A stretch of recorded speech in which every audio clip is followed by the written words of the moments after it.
The lights on the Christmas tree flickered softly in the corner of the living room, casting a warm glow that felt painfully at odds with the way Caleb's fingers tightened around my throat, squeezing the air from my lungs, as if the holiday meant nothing, as if I meant nothing at all. And in that moment, every ornament shimmered with a cruel kind of stillness, reflecting my own face back at me as my vision blurred at the edges. I could hear the faint sound of a car radio from somewhere outside, someone playing a cheerful Christmas song that drifted through the cold Wisconsin night and filtered into the house where my brother was bent over me, his breath hot with the smell of whiskey, his eyes sharp with a rage I did not recognize anymore. My mother stood near the kitchen doorway, one hand resting lazily on the counter, while the other held a glass of wine she had been sipping all evening, and she watched the scene as if she were watching a television drama instead of her daughter being strangled on the living room floor.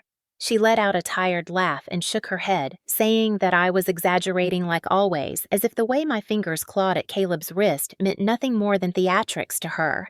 My father leaned against the back of the couch, his shirt wrinkled from hours of drinking, and he muttered that Caleb should be allowed to discipline me since I never listened, and since I always found a way to ruin every holiday, and that familiar disappointment in his voice sank into my chest just as heavily as my brother's weight. I tried to speak, but nothing came out, only a dry rasp of a breath that made my throat burn.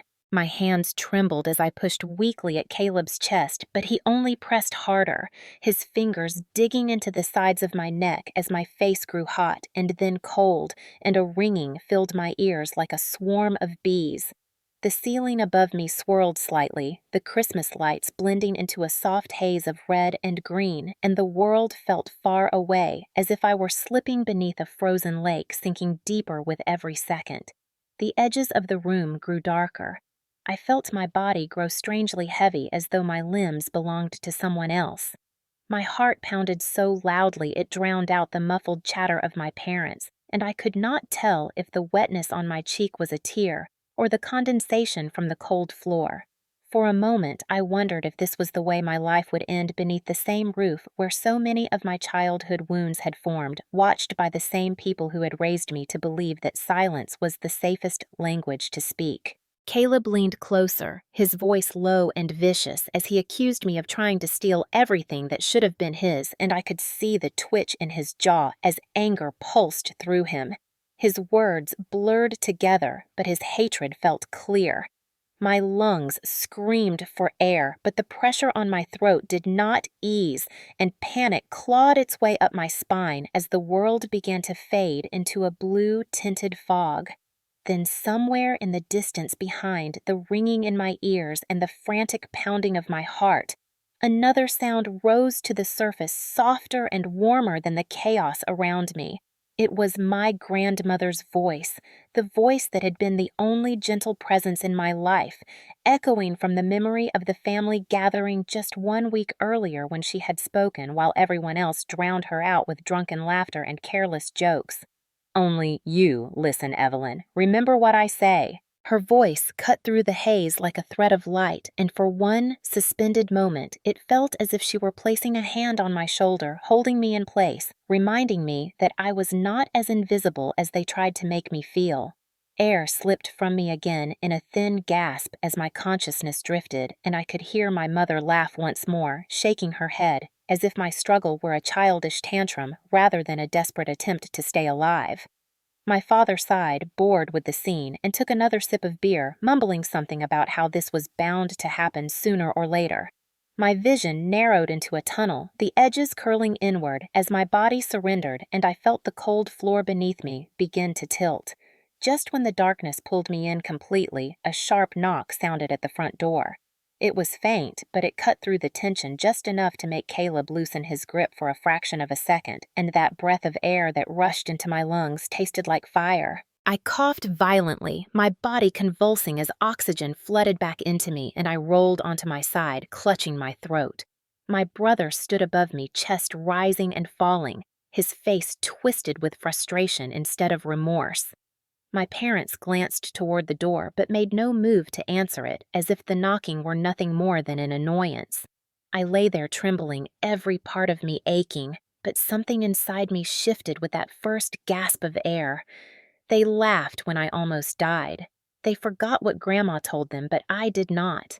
I sat on the edge of my small twin bed later that night, my hands still shaking as I held my phone and stared into the dim glow of the screen, the bruises on my neck throbbing in slow pulses that reminded me with every breath that I had come far too close to disappearing from the world without anyone in that house caring enough to stop it. I inhaled shakily, feeling the raw sting deep inside my throat, and whispered into the quiet room that if anyone was listening to my story now, if anyone could hear me across the distance of their own living room or bedroom or wherever they happened to be watching, they could simply type the word listening. Because sometimes the smallest proof that another human being is present can carry someone through a darkness they did not choose. I held the phone closer, my voice soft but steady, explaining that I needed people to hear what happened, not because I wanted pity or sympathy or attention, but because I was finally ready to speak the truth that had been forced into silence for decades. My name is Evelyn Hart, I said, and I am 33 years old, and for most of my life I believed that if I stayed quiet enough, small enough, obedient enough, maybe love would find a way to settle into the spaces where fear had always lived. I grew up in a house where my brother was treated like a rising sun, even when he burned everything around him, and where I was treated like a fading shadow, no one bothered to look at unless they needed someone to blame. My parents raised me in a world where affection was conditional. Praise was a myth, and emotional safety was something whispered about in books, but never practiced in real life. I learned early that speaking up only invited punishment, that crying made me weak, and that anything soft about me was something to be corrected instead of cared for. So I learned to survive quietly. I put my head down, followed rules, and disappeared into corners hoping invisibility would at least shield me from the worst of my family's cruelty. When I turned 18, I left home with 2 suitcases, $300, and a desperate need to breathe air that did not smell like alcohol and resentment. I worked 2 jobs while attending community college classes at night, and even though I was exhausted most days, I never looked back. No one from home asked how I was doing. No one called, no one wrote, not even on holidays. I built a life from the ground up slowly and carefully, and eventually found work at Willow Pines Senior Care, where I now serve as a residential care coordinator. Most days are spent reviewing patient charts, checking medication logs, helping confused elderly residents find their way back to their rooms, or simply holding the hand of someone who no longer remembers their own name but still responds to kindness. It is a quiet job, but a meaningful one, and in many ways, those residents have given me more love than my family ever did. I live alone in a small apartment with peeling paint and creaky floors, but the space is mine, and the silence inside it is gentle rather than threatening. I eat dinner by the window most nights, watching headlights drift by on the snow-covered street below, and reminding myself that safety can exist even in small rooms. I used to think the past would fade if I stayed far enough away from it, but trauma has a habit of following you like a shadow, even when you convince yourself you have outrun it. Still, I kept going. I kept building. I kept finding small pockets of peace, and on good days that felt like enough. But there is something about family that pulls you back whether you want it to or not. Maybe it is obligation, maybe guilt, maybe hope, or maybe it is simply the human instinct to believe blood should matter even when it wounds you. I tried over and over again to maintain some thin thread of connection with my parents, and with Caleb telling myself that adulthood might have softened them, that maybe the years had taught them how to care. I was wrong. Each holiday I returned to that house out of habit rather than desire, hoping for warmth and receiving coldness instead. But this year on Christmas Eve, everything snapped. The truth is, I did not go back because I felt loved. I went back because I wanted to believe love was still possible. And now here I am, speaking into the dim light of my phone, telling you that the story I am about to share is not about pity, not about weakness, and not about surrender. It is about truth. It is about what happens when a person who has been silent her whole life finally decides to speak. It is about the moment a woman realizes she is allowed to exist without permission. And it is about the night my family laughed while my brother tried to kill me. If you are here with me right now, if you have ever felt unheard or underestimated or erased inside your own family, then stay with me. this story is mine, but I know parts of it will belong to you too.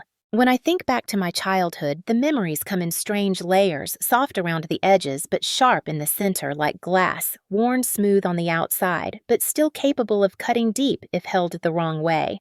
And most of those memories revolve around the same truth.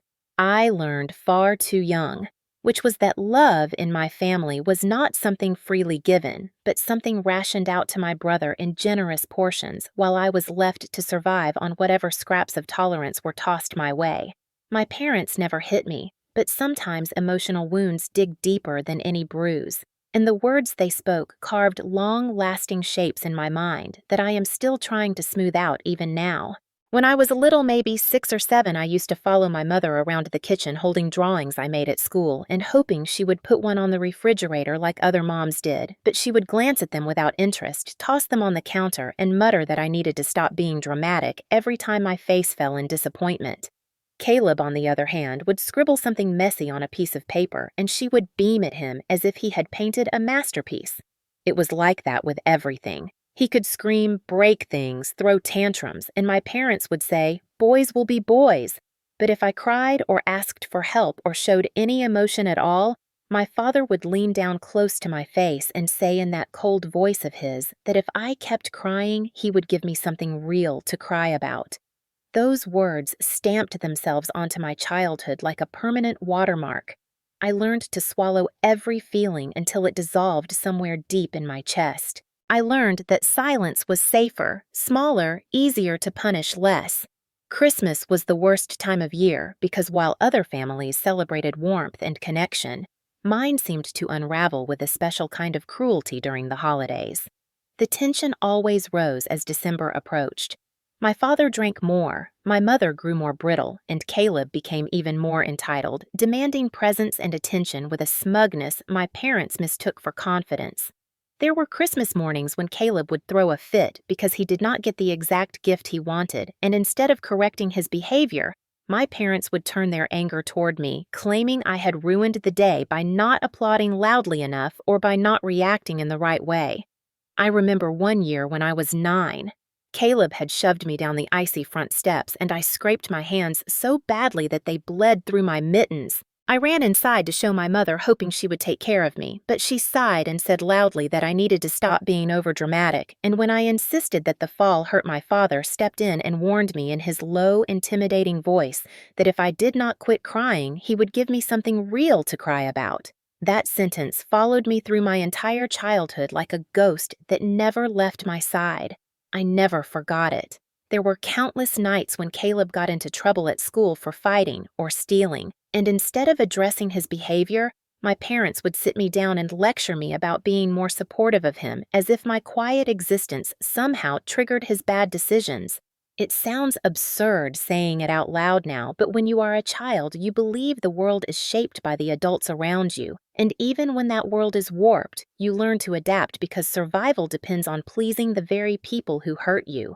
I spent most of my childhood walking on eggshells, memorizing the unpredictable patterns of my parents' moods, learning which days I could speak and which days I needed to disappear entirely. I cleaned the house not because I wanted to, but because my mother would accuse me of being ungrateful if I did not. I did extra chores for Caleb because he would get angry with me if I refused. I apologized for things I did not do because it was easier to accept guilt than to endure their disappointment. And through it all, I kept believing that maybe if I behaved perfectly, they might finally see me, finally love me, finally offer the kind of affection that seemed so effortless in other families. But no matter how hard I tried, it never came. My parents praised Caleb for the smallest achievements while mine were ignored or dismissed. When I won a school award for perfect attendance, my mother laughed and said it was only because I had nothing better to do. When Caleb passed a class he had been failing, they threw him a congratulatory dinner.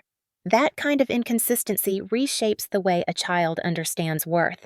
I grew up thinking my value depended entirely on how useful I was to others and how invisible I could make my own needs. Looking back, I can see how deeply the emotional neglect shaped the adult. I became the adult who returned home every Christmas hoping for something different, even though the past had already shown me exactly how these people operated. I did not recognize it then, but every small dismissal, every mocking comment, every moment my pain was minimized or mocked was part of a larger pattern that built the foundation for the violence that would come later. Emotional abuse is quiet. It does not leave marks you can photograph, but it rewires your entire understanding of love and safety. It teaches you to doubt your own instincts, to question your own voice, and to believe that you must endure mistreatment to earn affection. I learned those lessons long before Caleb wrapped his hands around my throat on Christmas Eve. That night was not an isolated incident. It was the final chapter in a story that had been writing itself since before I was old enough to understand the weight of the words my parents used to control me. It was the moment when every unhealed wound finally revealed itself in the clearest possible way. Growing up in a home where my voice carried no weight meant that by the time I turned 18, I was already an expert at disappearing, and leaving that house felt less like rebellion and more like the first breath after being held underwater for too long. I packed my belongings quietly the night before I left, folding clothes with trembling hands and pausing every few minutes to listen for footsteps in the hallway, terrified that if my parents woke up and found me leaving, they would try to convince me I was being dramatic or selfish for wanting a life that did not revolve around absorbing their bitterness. At sunrise, I walked out with a small suitcase, a duffel bag, and exactly $322 in savings, and I remember the air being painfully cold as I stood at the bus stop shivering, not from the temperature, but from the uncertainty of stepping into a world where every decision was finally my own. I worked anywhere that would hire me, taking shifts at a grocery store during the day and a diner at night, and on weekends I cleaned motel rooms for cash. Sometimes I was so tired that the hours blurred together, but exhaustion felt easier to bear than the constant dread I had grown up with. For the first time in my life, no one yelled at me for crying in frustration. No one mocked my attempts to succeed, and no one dismissed my feelings as dramatic. The silence of adulthood, even with its loneliness, felt like freedom. I enrolled in community college because it was the only thing I could afford, and I studied in the empty corners of the library with a cup of instant noodles balanced beside my notebooks. While other students went home to supportive families, I walked back to a cramped room I rented above a hardware store, but even that small space felt like a sanctuary. I could breathe there. I could exist without being corrected. I could laugh without being told I was too loud. Caleb occasionally sent me texts asking for money, and if I did not respond quickly enough, he would call and accuse me of abandoning the family, claiming that my parents were disappointed in me for running away. My parents rarely contacted me directly. When they did, it was usually to tell me that Caleb had gotten into trouble again and that I needed to be grateful they never treated me the way other parents treated their children. Those conversations always left me shaking.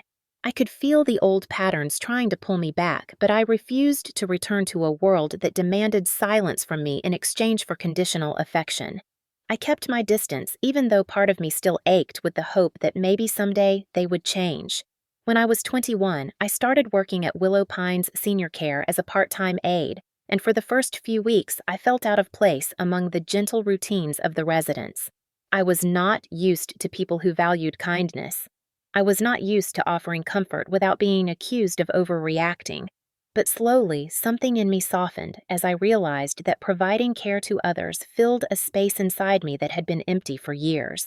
The residents called me sweetheart and thanked me for the smallest tasks, and I found myself tearing up at their gratitude because I had never been spoken to like that before. Over time, I worked my way up to coordinator, managing schedules, checking on medication plans, and helping families who were scared and overwhelmed by the declining health of their loved ones. It felt meaningful. It felt anchoring. And for the first time, I felt capable. Still, loneliness followed me everywhere, not the dramatic kind, but the quiet sort that lingers after years of believing your presence is a burden. I lived alone, ate alone, slept alone, and though I grew accustomed to solitude, there were nights when the weight of it pressed heavily on my chest. There were moments when I caught myself wondering if something was wrong with me, if my parents had been right all along, if maybe I really was too sensitive or too strange or too difficult to love. The damage from childhood does not fade just because you leave the place where it began. It follows you waiting in the corners of your mind, ready to whisper old lies whenever you feel vulnerable. But even with the doubts, I kept moving forward. I saved money. I took extra shifts. I slowly furnished my small apartment with secondhand items that made the place feel less temporary.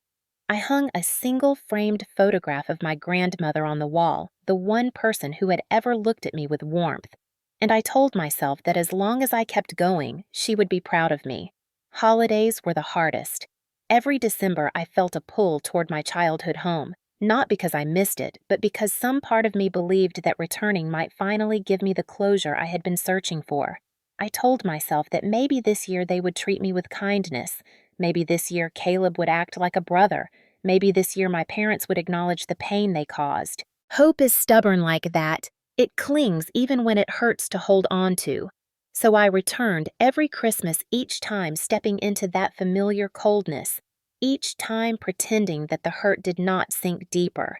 And even though the visits never brought healing, I kept going back because I still carried the belief that family was supposed to matter even when mine never acted like it did. I did not know then that the loneliness I carried would eventually collide with the violence waiting for me on that Christmas Eve, or that the quiet endurance I built throughout my adult life would become the strength I needed to survive it. If there was one person who ever made me feel like I was more than the quiet shadow my family tried to turn me into, it was my grandmother Margaret, a woman whose presence carried the kind of calm strength you only recognize after surviving storms. And from the moment I was old enough to understand tenderness, she gave it to me freely without demanding anything in return. She lived in a large historic lodge called Lakeview Crest, a lakeside hotel that had been in our family for generations, and even though I did not fully understand its value when I was young, I understood how much it mattered to her. The place was older than my parents and filled with creaking floors, heavy wooden doors, and wide hallways that echoed with the warmth of the thousands of guests who had stayed there across almost a century. To me, it always felt like stepping into another world, one where I did not have to shrink myself or hide my feelings, or brace for the next sharp word from my mother or father. Grandma Margaret would sit with me on the back porch overlooking the water wrapped in a thick blanket, even in the summer sipping tea from her chipped porcelain cup while I curled my legs beneath me and rested my head against her shoulder. She would hum softly as if the lake needed music to stay calm, and every once in a while she would speak in that slow, deliberate tone that made even the simplest sentences sound like lessons carved from years of quiet wisdom. She told me that people who shout the loudest are often the ones who hear the least, and that some families confuse volume with power, forgetting that real strength comes from paying attention to the people they overlook. Whenever my parents dismissed me or Caleb teased me until I cried, I would find my way to her room at the hotel where she kept a drawer full of old postcards and photographs that documented nearly every decade of her life. She let me sift through them as if they were fragile treasure, pointing to faces I did not recognize and telling me stories that made me imagine she had lived a dozen lifetimes before mine. She never criticized me for feeling too deeply or thinking too much. She never used my sensitivity as a weapon against me.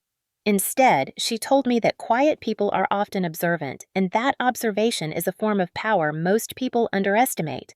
As I grew older, our visits became more meaningful, not because I saw her often, but because she was the only person whose presence felt like home.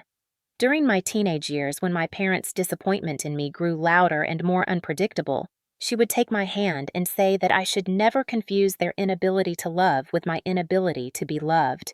She said it with such certainty that a part of me believed her even when everything else in my life suggested otherwise. One winter, when I was 16, after a particularly harsh argument with my mother, who accused me of trying to embarrass the family simply because I wanted to apply for a school program out of town, I ran through the snow to Lakeview Crest, shivering and crying, and my grandmother wrapped me in her coat and held me until my breathing steadied. She told me that no matter what anyone else tried to convince me of, I needed to remember who I was beneath all the noise.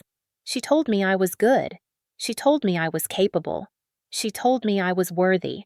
Words my parents never said. Sometimes I would help her fold linens or refill the candy jar at the front desk, and she would laugh softly whenever I tried to carry too many towels at once. There was a softness in her that made me feel safe.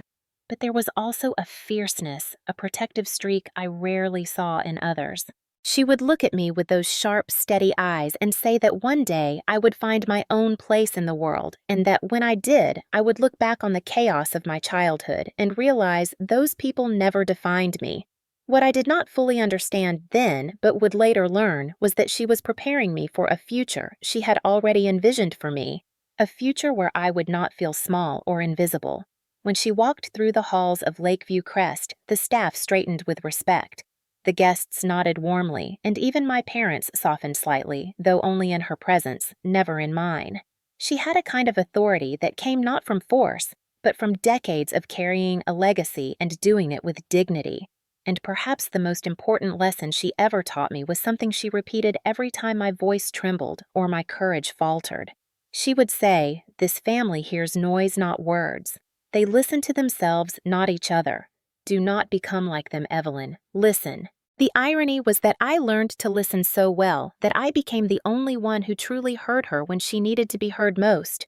Looking back now, I can see that she had been choosing me for years, long before she ever said the words out loud. She knew the value of Lakeview Crest. She knew the weight it carried. She knew what it meant to trust someone with a legacy built over generations. And she knew even before I did that Caleb and my parents cared only about power and appearance, not responsibility. She saw something in me that no one else bothered to look for. She saw strength in my gentleness. She saw resilience in my quiet nature. She saw a future for me I could not yet imagine. If my parents were storms, she was the stillness after. If my childhood was noise, she was the first clear voice I ever heard. And in the end, she became the one person whose belief in me would change the entire direction of my life long before I understood how much her trust would come to matter. The week before Christmas had always been a chaotic tradition in my family, a gathering where everyone pretended to care for the sake of appearances, while resentment simmered beneath every forced smile. And that year was no different, as I arrived at my parents' house to find the living room already crowded with half-empty bottles, slurred laughter, and the thick smell of beer, tangled with the scent of a roast burning in the oven. Caleb sprawled on the couch with his boots on the coffee table, bragging loudly to anyone who would listen about a business idea he had apparently thought up while drunk. An idea that made no sense but still earned applause from my parents, as if he had just discovered a cure for disease. I sat quietly in a corner armchair, watching the way their affection poured toward him so naturally, while every glance they sent my way carried a hint of impatience, like my presence disrupted the rhythm of their celebration. My father was already flushed his words loose around the edges, and my mother moved around the room with the exaggerated energy of someone pretending to be an excellent hostess, while ignoring the rising tension in her own home. Even before my grandmother arrived, I felt the familiar sinking feeling in my stomach, the one that warned me the night would inevitably shift into something uncomfortable, because in my family, excessive drinking always led to cruelty disguised as humor. When Grandma Margaret finally stepped through the doorway, bundled in her dark winter coat with her silver hair neatly pinned back, a hush fell over the chaos for only a moment as she greeted the room with a quiet nod. She carried herself with the same deliberate grace she always had, and for a brief second the noise seemed to soften around her, but it was not long before the laughter grew loud again and the alcohol began to dissolve what little civility my parents attempted to maintain. I helped her out of her coat and guided her to the most comfortable chair near the fireplace, and she squeezed my hand gently in thanks, her eyes softening the way they always did when she looked at me. The room buzzed with drunken chatter as Caleb launched into another story about how the world owed him better opportunities, and my mother laughed too loudly at every sentence, even the ones that made no sense. My father poured himself another drink and shouted for everyone to quiet down, not because he cared to listen, but because he wanted to hold the room for himself. It was then, amid the scattered voices and clinking glasses, that my grandmother lifted her hand slightly, as if asking for a moment of their attention. She waited patiently for the noise to settle, but no one really quieted. They lowered their voices only out of habit, not respect, and even then their attention drifted as if nothing she could say might be important. She spoke anyway, her voice steady and clear, rising just enough to rise above the hum of conversation. She said she had something important to share, something she had been thinking about for a long time, and that everyone needed to listen carefully. Caleb snorted and muttered that she was probably about to complain about the cold again, and my mother giggled into her wine glass, waving her hand dismissively as if the moment belonged to a joke rather than a truth. But my grandmother did not falter. She straightened her back, her eyes sharp with the seriousness of someone who knew her words mattered whether anyone else realized it or not. Then she said the sentence that would eventually change everything. "Lakeview Crest will go to Evelyn when I am gone." She said it with perfect clarity. No tremor in her voice, no hesitation in the words. I froze stunned, not because I had expected anything from her, but because no one else in the room reacted as if they had heard what she said at all. Caleb burst into laughter, slapping the arm of the couch as he announced to the room that Grandma was confused again, claiming she forgot he was the oldest and therefore the rightful heir. My father chuckled and told her she needed to take her evening medication. My mother shook her head and said, "No one gives a hotel to Evelyn." They laughed as if her declaration was nothing more than a misfired punchline. They talked over her, talked through her, talked around her. Not one of them paused long enough to consider that she might have spoken the truth. But I heard her. I heard every word.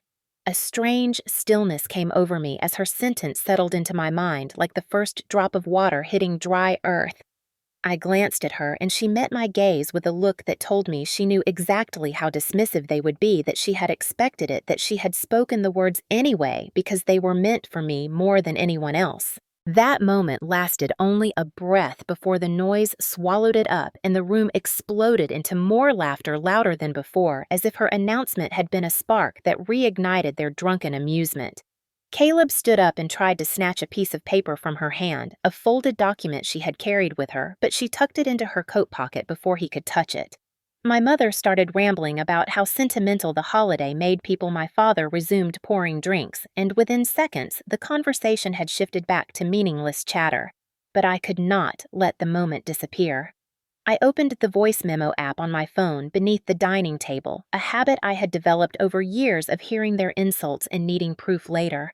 I began recording quietly, capturing the faint echo of her sentence, the one everyone else ignored. "Lakeview Crest will go to Evelyn." At the time, I did not know how significant that recording would become, but something deep inside me recognized its importance. Later that night, when the gathering ended and everyone stumbled into their own corners of the house, I walked my grandmother to her car, and she touched my cheek with her gloved hand as if she were memorizing the shape of my face. "Only, you listen, Evelyn," she whispered. "Remember what I say." I promised her I would. I just did not know then how much my survival would depend on keeping that promise.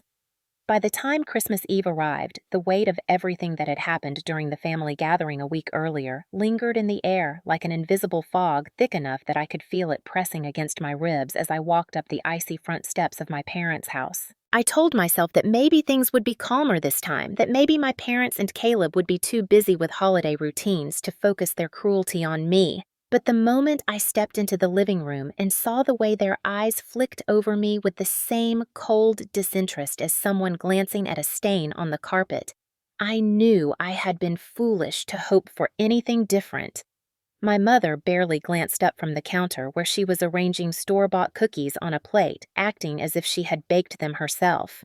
My father slouched at the kitchen table, already on his second beer, flipping through a newspaper he was not actually reading. Caleb was sprawled on the couch again, a half-empty bottle of whiskey resting on his stomach, and when he saw me standing there in my winter coat, he grinned with that smug, lopsided smirk he wore whenever he wanted to provoke me. "Well, look who crawled back for the holiday," he said, his voice thick with drunken glee, as if my presence was nothing more than material for his entertainment. I ignored him and offered a quiet greeting, but my mother rolled her eyes, muttering something about how I always acted so delicate, as if being polite was a crime. I took off my coat and placed it neatly on the back of a chair, trying to stay calm, even as their whispers rose like tiny needles pricking beneath my skin. My father looked up long enough to say that I should not expect anything special tonight because Caleb had been under a lot of stress and I needed to be supportive instead of acting self-centered. Supportive. That was the word they always used when they wanted me to accept mistreatment without question. In their world, supporting Caleb meant shrinking myself until my existence did not inconvenience him. I walked into the dining room where the table was set with mismatched plates and the familiar fake pine centerpiece my mother insisted on using despite its bent plastic branches. I set down the dessert I had brought, a small pie I purchased on my way over because I knew they would accuse me of being ungrateful if I arrived empty-handed. Caleb snorted when he saw it, saying loudly that he hoped I did not think a cheap pie made up for everything else I had done wrong. I did not ask what he meant by that because I knew the answer would be a drunken monologue about imaginary offenses he believed justified his resentment toward me. My mother sipped her wine with a tight smirk and said that if I truly wanted to contribute something meaningful to the family, I should think about giving Caleb what was rightfully his. I froze for a moment, unsure if she was referring to the hotel or something else, but the way she said it, the way she let the words curl with bitterness, made it clear she had not forgotten my grandmother's announcement, even if she had laughed it off at the time. I sat down at the table, trying to tune out their voices as they continued drinking and talking over each other, but the tension in the room only grew heavier. At one point, Caleb stood behind me, resting a heavy hand on my shoulder, squeezing it just hard enough to make my muscles tense with instinctive fear. "You think you deserve something that belongs to the family?" he murmured, his breath warm and sour against my ear. "You think Grandma meant you when she said that. You think she was serious." He laughed sharply, a bitter sound that scraped along my nerves. My father chimed in from across the room, saying that this was exactly the kind of selfish thinking that had always made me difficult and that I needed to snap out of whatever delusion I had created in my head.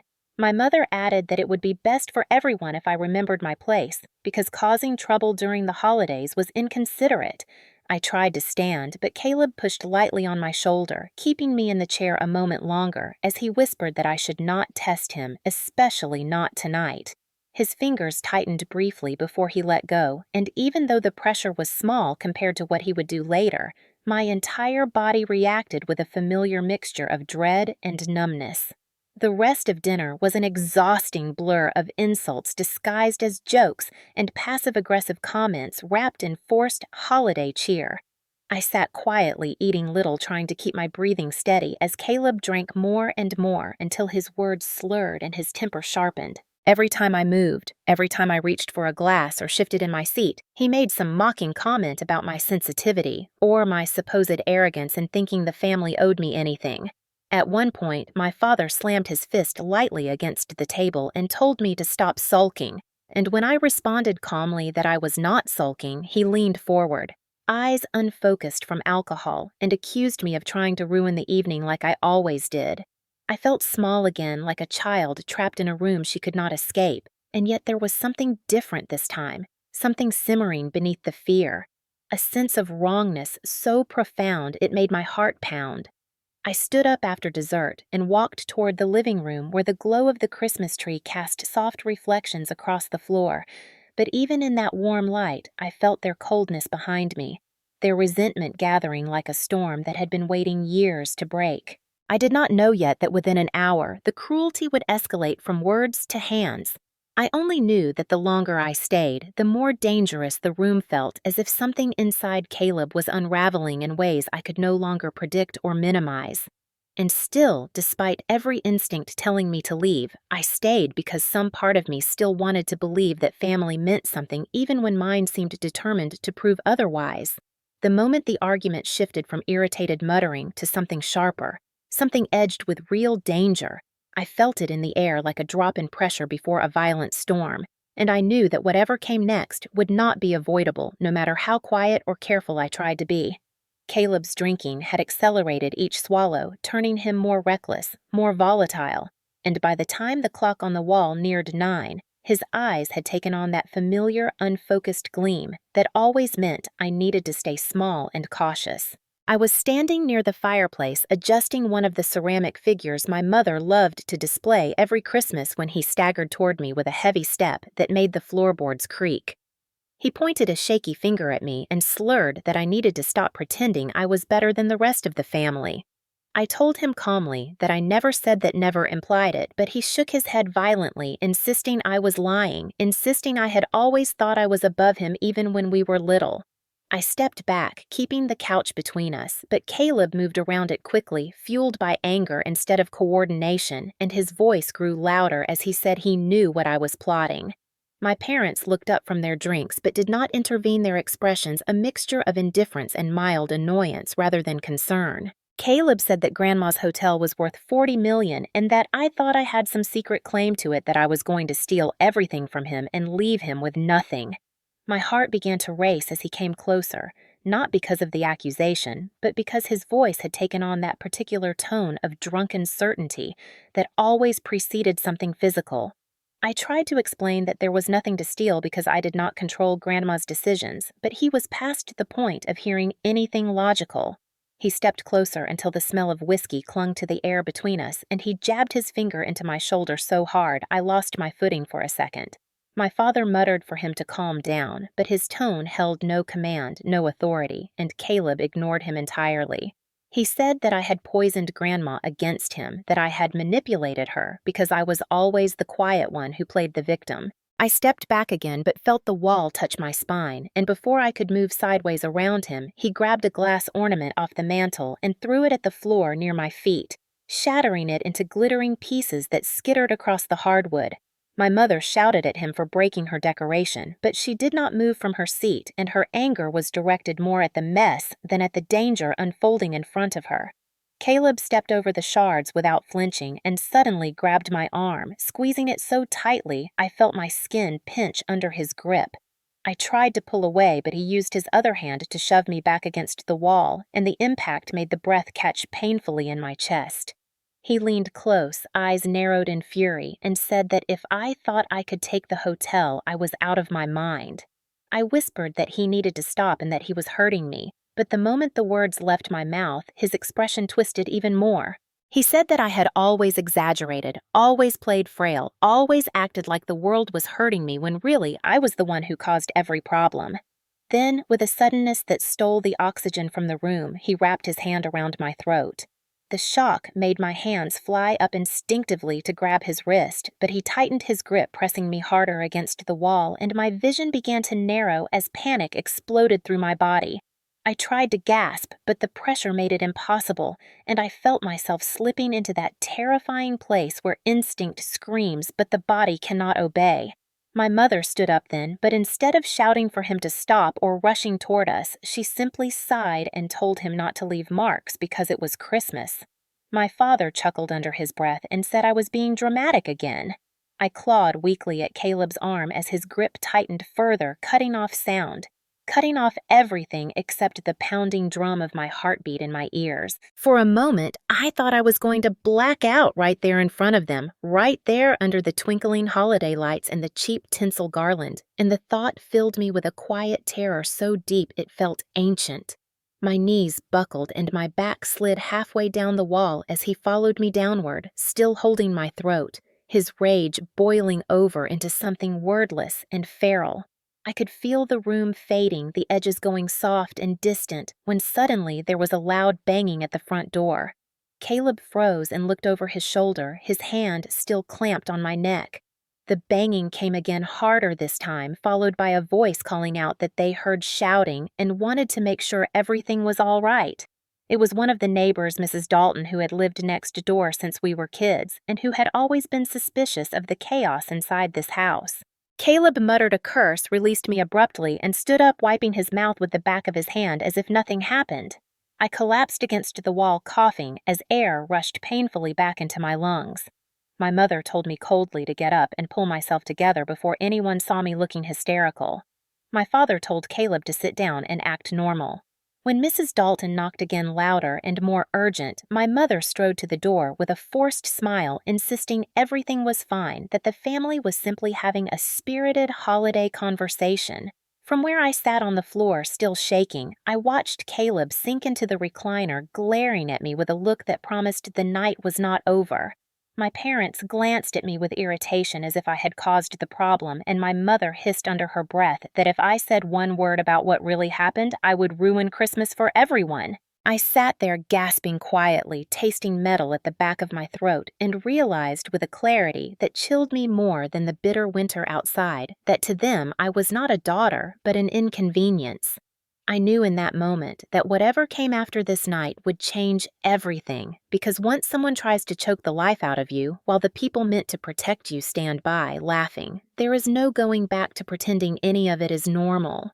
The cold night air hit my face like a slap the moment I stepped outside, and for a second, I could not tell whether the shaking in my body came from the winter wind or from everything Caleb had just done to me. But I forced myself to keep moving because staying in that house felt like choosing to suffocate all over again. I stumbled down the front steps, clutching the railing for balance, as my breath rasped unevenly through my throat that still throbbed from the pressure of his hands, and the sting of each inhale made it painfully clear that this was not something I could pretend away or sleep off like my parents expected.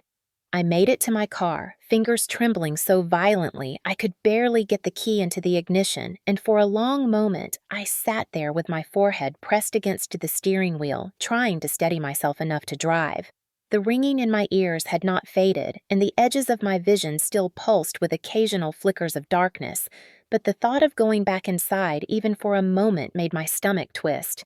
I turned on the engine and backed out of the driveway slowly, every movement sending shooting pain down the side of my neck. The streets were mostly empty, lined with glowing Christmas lights and inflatable decorations, swaying in the wind, creating a contrast so sharp and surreal that I almost felt like I was drifting through someone else's holiday instead of escaping my own nightmare. Halfway to the hospital, my hands began to go numb around the steering wheel, and when I touched my throat, I felt tender swelling beneath my fingertips. That was the moment the denial finally cracked. This was real. Caleb had tried to strangle me. Not in a symbolic way, not as a metaphor for years of emotional suffocation, but literally, physically, with his hands and his rage and his conviction that I deserved it. By the time I pulled into the emergency room parking lot, every breath burned and my chest felt tight, the kind of sensation that made fear crawl across my skin in cold waves. I walked into the sliding glass entrance, and immediately a nurse near the triage desk looked up with alert concern when she saw the way I was clutching my neck and gasping quietly. She approached me quickly and asked what happened, but the moment I tried to answer, my voice broke into a hoarse whisper that sent her expression tightening with seriousness. She guided me gently but firmly into a chair, took my vital signs with practiced efficiency, and frowned at the rapid pulse pounding beneath her fingers.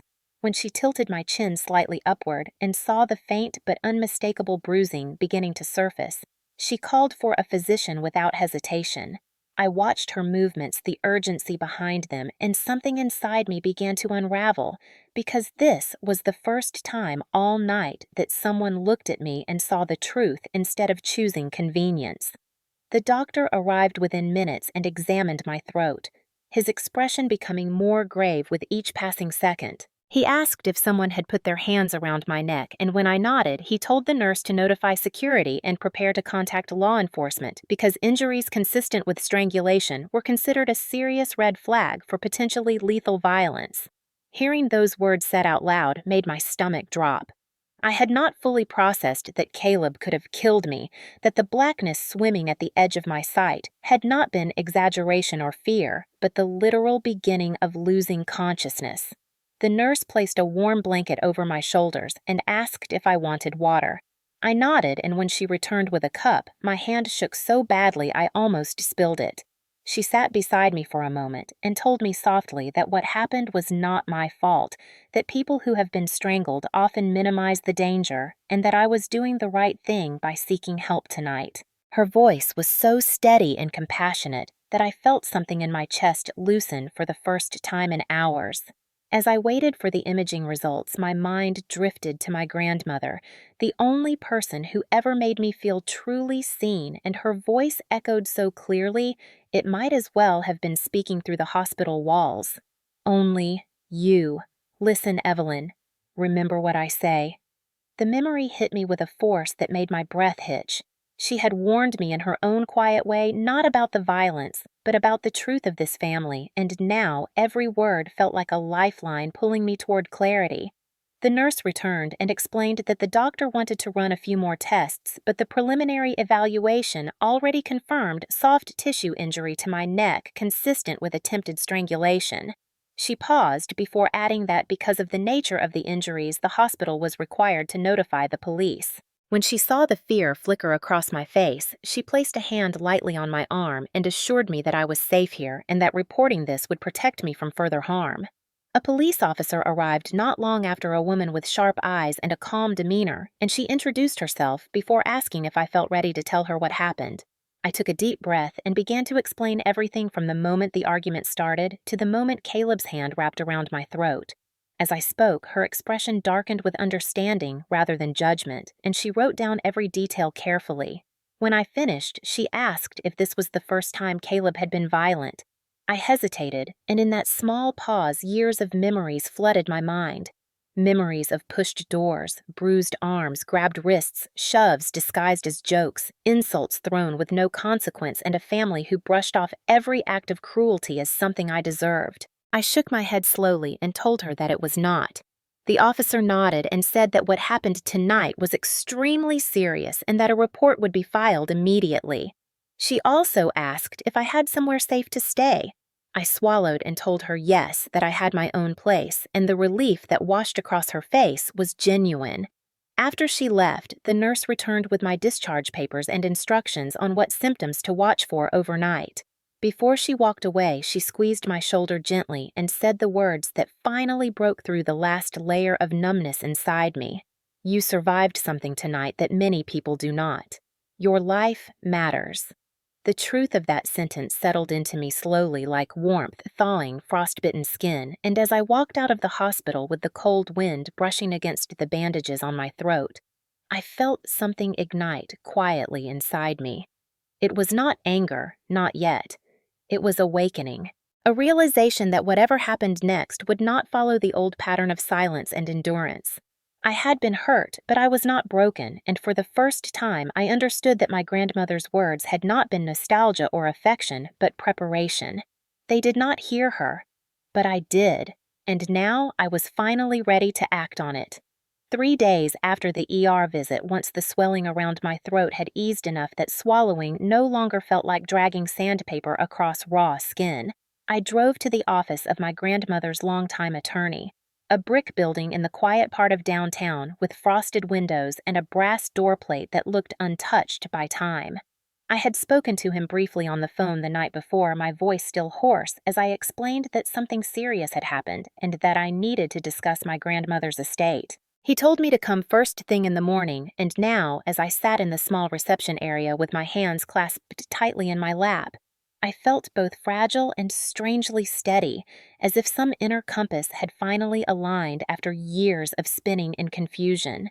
When the receptionist called my name, I stood slowly feeling the residual ache along my neck and followed her into a warm, wood-paneled office where Mr. Hale rose from behind an oak desk. He was in his 70s with silver hair combed neatly and glasses that rested low on his nose, giving him the look of someone who saw far more than he ever commented on. The moment he saw the faint bruising around my throat, his face softened with concern. He gestured toward a chair and told me gently to sit. I lowered myself into the seat, the leather cool beneath my palms, and waited as he opened a thick folder on his desk with deliberate care. He began by asking if I felt safe, and when I hesitated, he nodded as if the answer was already written in the way I carried myself. He assured me that whatever had happened at my parents' house would not affect what my grandmother had legally set in place. Then, he opened the folder fully revealing documents neatly arranged in chronological order and slid a copy of her will toward me. The bold title at the top made my breath tighten. Last Will and Testament of Margaret Ellison. I touched the corner of the paper lightly, almost afraid to disturb it, and he began explaining that my grandmother had come to him 2 years earlier to revise her estate plan. At that time, she had been fully coherent, fully capable, and absolutely certain about the decisions she wanted made. The largest asset in her estate, the Lakeview Crest Hotel, had been evaluated at slightly over $40 million the previous summer. The number landed in my mind like a silent explosion. 40 million. Not just a comfortable inheritance. A life-altering legacy. I looked up at him with wide eyes and whispered that I did not understand why she had chosen me. He leaned back in his chair and folded his hands, his expression turning thoughtful. Your grandmother was a very perceptive woman, he said. She told me on more than one occasion that you were the only member of the family who did not try to take something from her, the only one who showed up because you cared not because you wanted a reward. My throat tightened again, but not from injury. He continued explaining that she had already seen the selfishness, the greed, the entitlement in the rest of the family, particularly in Caleb, who had come to her repeatedly asking for money to cover debts he created. She had grown tired of being manipulated. When she discussed her estate with him, she said her greatest peace of mind came from knowing that the hotel would be cared for by someone who understood responsibility instead of abusing it. I felt tears sting behind my eyes, but forced them back because crying made my throat ache. I asked whether anyone else knew about this will. He shook his head. Only she and I. She planned to tell the family herself when the time felt right. My breath hitched because I realized exactly when she had tried to tell them. The family gathering last week, the moment she stood from her chair with her cane steady and her voice clear, announcing that the hotel would go to me. They had laughed at her, dismissed her, talked over her, mocked the very idea. They had not heard her because they had not cared to listen. And yet, she had still chosen to speak the truth to the room, even if they were too drunk, too arrogant to absorb any of it. I told Mr. Hale what happened during that gathering, how they had ignored her words, and how I had quietly recorded the moment because years of emotional abuse had taught me to document everything. His eyebrows lifted in interest when I mentioned the recording. That may become very important, he said. Then he turned back to the will and pointed to a clause near the bottom. This states that the Lakeview Crest Hotel is to pass solely to you. No stipulations, no partial distribution, no CO management, no involvement from any other family member. I stared at the document until the printed words blurred. I asked him what would happen when my parents and Caleb found out. He exhaled slowly and said what I already knew deep down. There will be anger. There will be denial. There may even be attempts to challenge the will, but from a legal standpoint, they have no ground to stand on. She was competent. She was clear. She signed in the presence of 2 witnesses and a notary. The matter is settled unless someone produces evidence of coercion, and nothing in her demeanor or her medical history suggests that. He paused before adding quietly, She trusted you. That trust was not misplaced. I covered my mouth with one trembling hand as the full emotional weight of everything washed over me. Relief, love, grief, shock, gratitude. All of it crashed through me at once, leaving me breathless.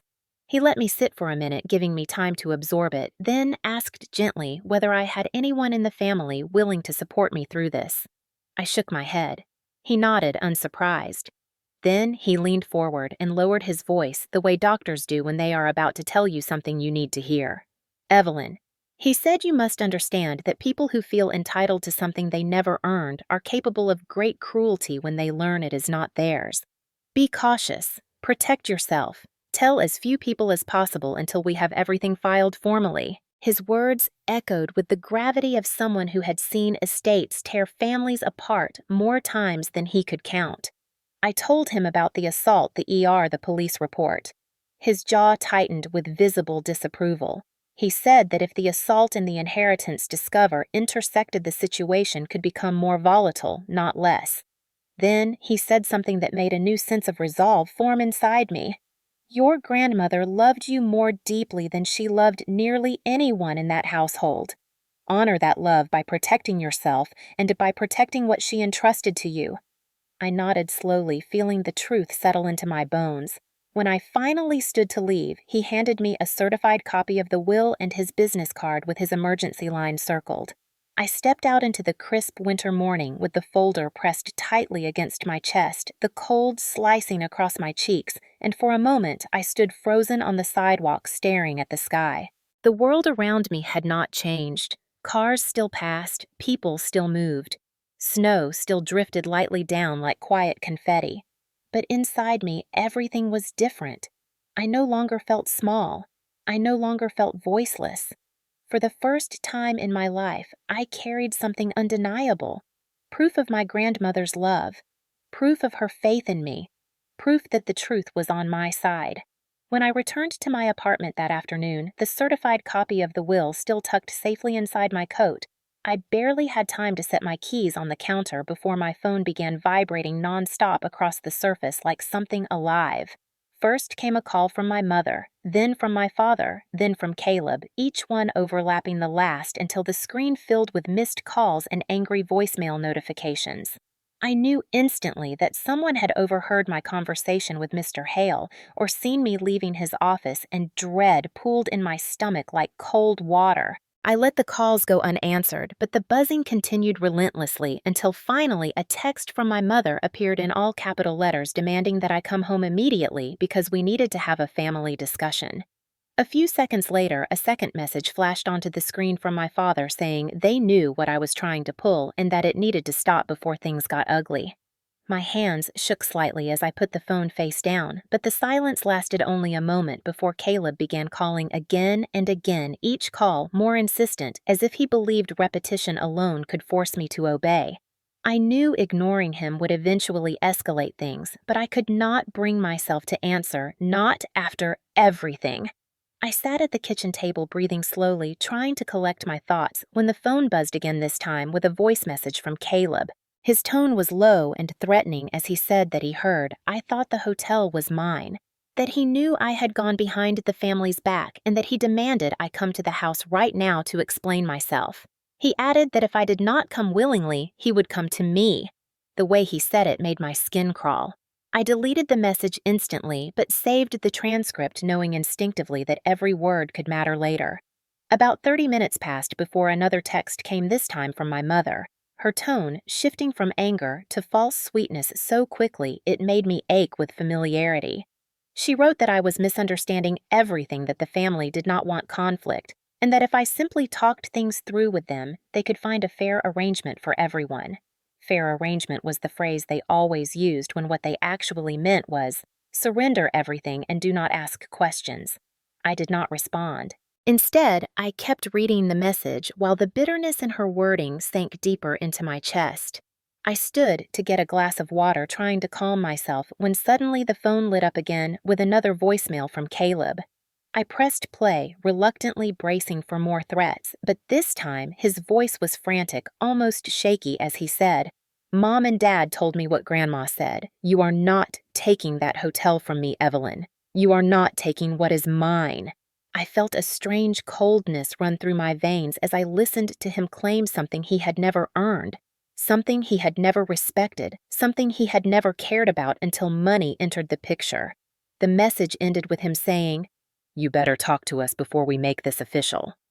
My throat tightened and I pressed my palm over the tender bruises as if shielding them from his voice. Not long after, as if the family had moved into some synchronized panic, my father sent a long text accusing me of manipulating Grandma, claiming she had been confused for years, insisting she would have never chosen me unless I had pressured her.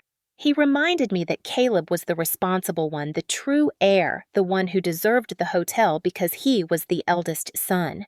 The words eldest son hit me with a familiar sting, the same argument used all my life whenever Caleb was rewarded for what I achieved.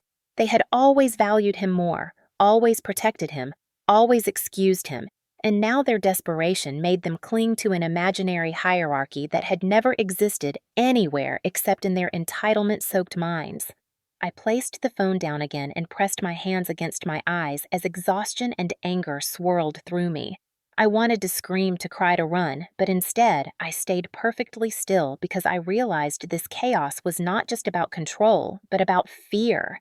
They were terrified, the entire family.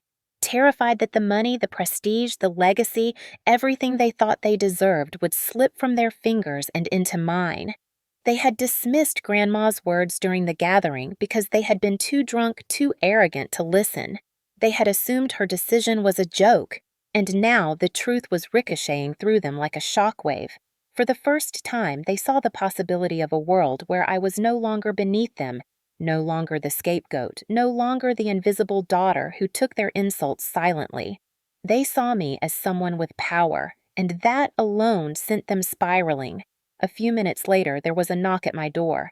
My pulse spiked as I crept toward the peephole, half expecting Caleb to be standing on the other side. Instead, I saw my parents bundled in their winter coats, faces tight with barely contained agitation. I did not open the door. I stood silently as they knocked louder and louder, my mother calling out that this was childish and that I needed to let them inside right now. When I did not move, my father shouted that running away would only make me look guilty. I backed away from the door slowly, my breathing shallow, and after several more pounding knocks, they finally left their voices fading in the hallway until silence returned. I sat on the couch afterward, hugging my knees, letting the weight of everything settle. The family's escalating panic only confirmed what I already knew. They had forgotten what Grandma told them. They had forgotten that her words mattered. They had forgotten that even when ignored, the truth does not disappear. But I had not forgotten. I had listened. I had recorded. I had proof. And now, for the first time in my life, they could not rewrite the story to make me the villain. Before I went to bed that night, I opened the folder again and ran my thumb over my grandmother's signature. I whispered quietly into the stillness of my apartment, almost as if speaking to her spirit, "I am not afraid of them anymore." And as I closed my eyes, the next thought rose steadily in my mind, strong enough to steady every shaky breath in my chest. Whatever comes next, I am ready. 2 days after the barrage of calls and threats from my family, the tension around me felt so thick and electric that every sound in my apartment made my nerves jolt. But I knew avoiding them forever was impossible, especially with Caleb's warnings lingering like shadows behind every quiet moment. I spent that morning pacing slowly across my living room, replaying his voice in my head while pressing my fingers gently against the fading bruises on my neck. And I realized something important with a steady, chilling clarity. If Caleb confronted me again, I needed proof he could not talk his way out of. Not hearsay, not implication, not emotion. Evidence. Actual, undeniable, indisputable evidence. That realization sent me to my bedroom closet where I kept a small box of work supplies left over from a training course at the nursing facility. Inside was a tiny button camera the size of a nickel, originally meant for staff safety evaluations. I turned it over between my fingers, feeling its smooth plastic shell as an unexpected surge of resolve filled me. This time, I would not be unprepared. This time, I would not be the one scrambling for breath and truth. I attached the device beneath the folded collar of my winter coat, tested the recording function twice, and whispered to myself that I was ready, even though my pulse told me otherwise. Around noon, the calls began again, each one more hostile, more insistent, until finally a text from my mother appeared saying, "Caleb is coming over if you do not show up. You need to fix this mess you made." My blood ran cold. That was not a threat. That was a guarantee, and I knew exactly what Caleb was capable of when he believed he had been crossed. Instead of waiting for him to appear at my apartment door, I took control of the situation. I grabbed my coat, activated the camera, and drove to my parents' house because the only thing more dangerous than facing Caleb was letting him choose the battleground. As I pulled into the driveway, my body trembled with equal parts fear and determination. I parked beside my father's truck and sat for a moment, gripping the steering wheel until the shaking in my hands subsided enough to move. When I stepped onto the porch, voices drifted from inside, tense and muffled, and the instant I knocked, the room fell silent. My mother opened the door wearing that strained, brittle smile she used whenever she was trying to suppress her anger. She stepped aside, motioning sharply for me to come in, and the moment I crossed the threshold, I saw Caleb standing near the dining table with a beer in one hand and fury etched into every line of his posture. His eyes locked onto me with a slow, predatory focus that made my stomach twist. He said nothing at first, just stared as if deciding how hard he wanted this confrontation to be. My father stood off to the side, jaw-clenched, arms folded like a guard, unwilling to intervene. I kept my face neutral, careful not to reveal the camera hidden in my collar, and asked calmly what they wanted to discuss. The words had barely left my mouth before Caleb slammed his beer bottle onto the table so hard, liquid splashed across the wood. He stepped toward me, his voice rising as he demanded I hand over the documents from Grandma's lawyer.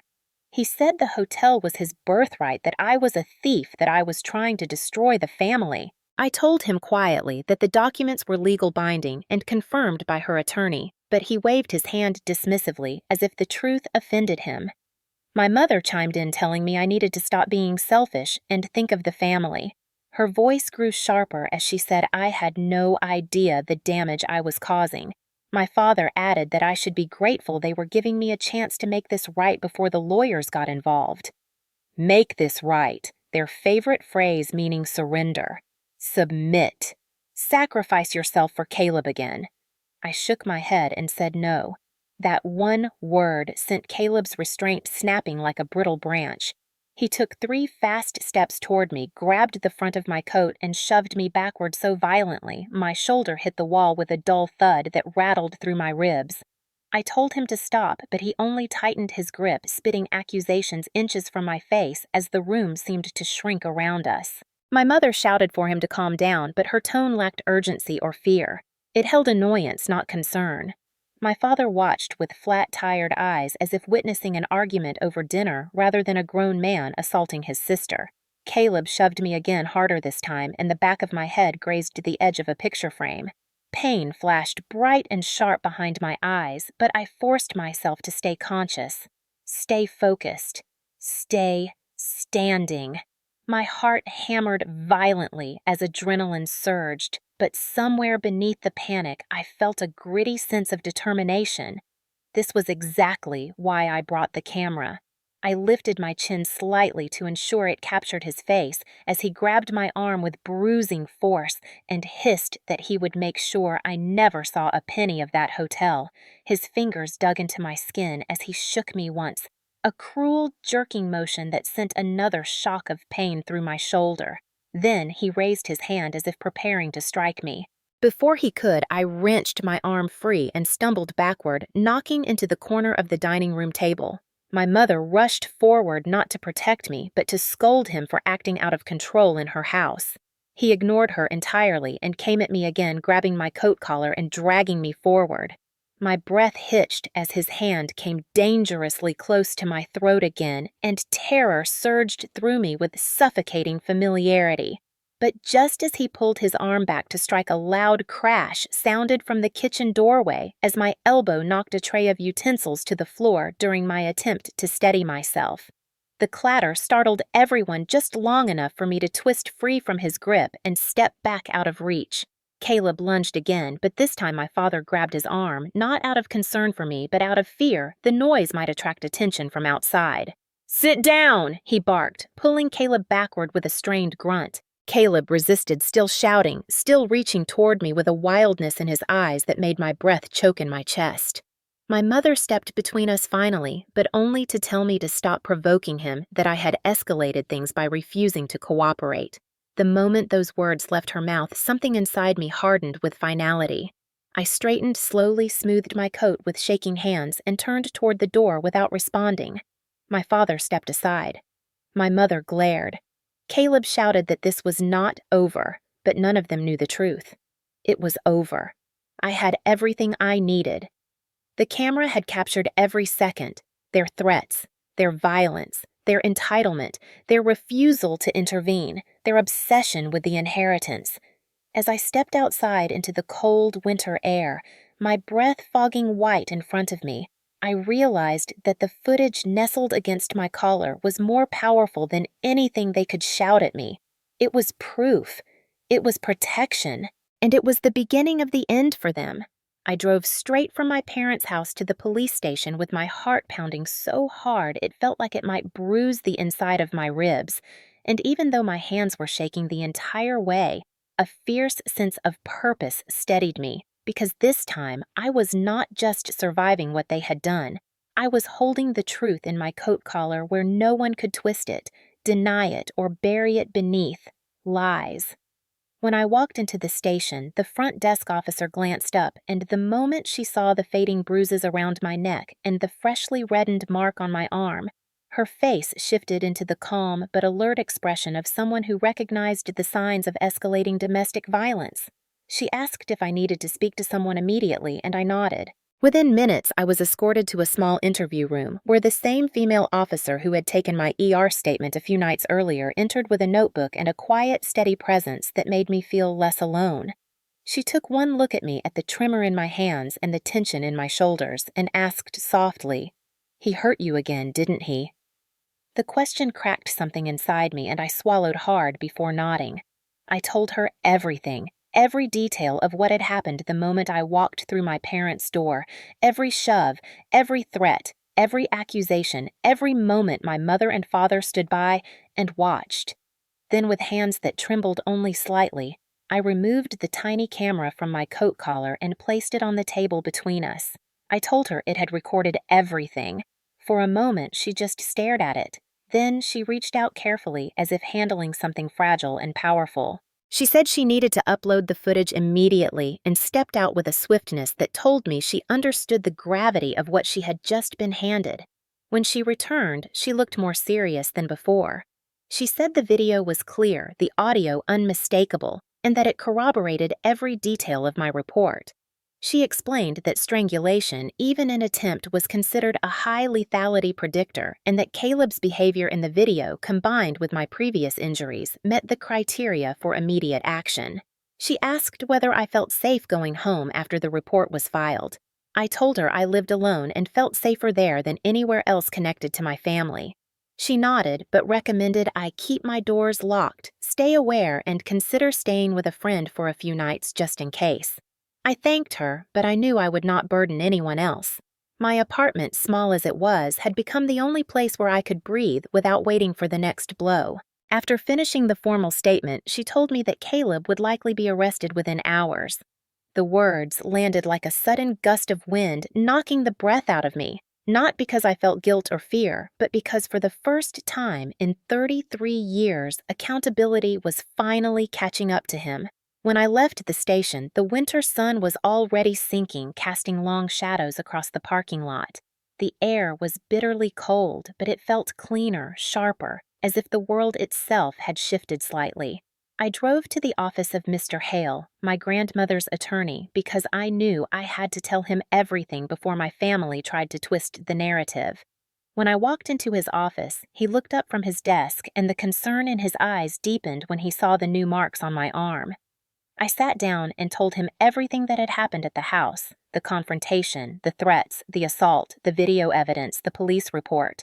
He listened without interrupting, his jaw tightening a little more with each detail.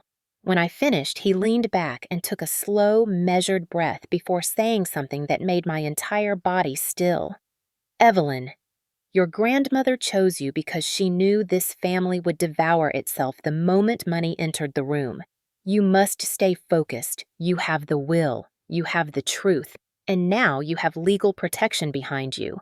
He then opened a folder and handed me a packet labeled Domestic Violence Protection Act Financial Safeguard Petition. He explained that because the violence was connected to financial coercion regarding the inheritance, I had grounds to request immediate protective orders not only against Caleb, but against my parents as well.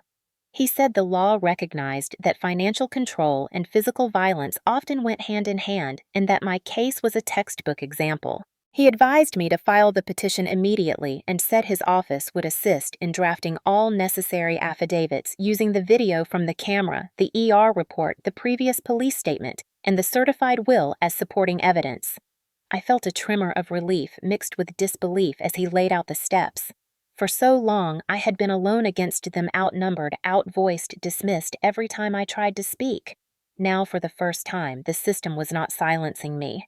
It was amplifying me.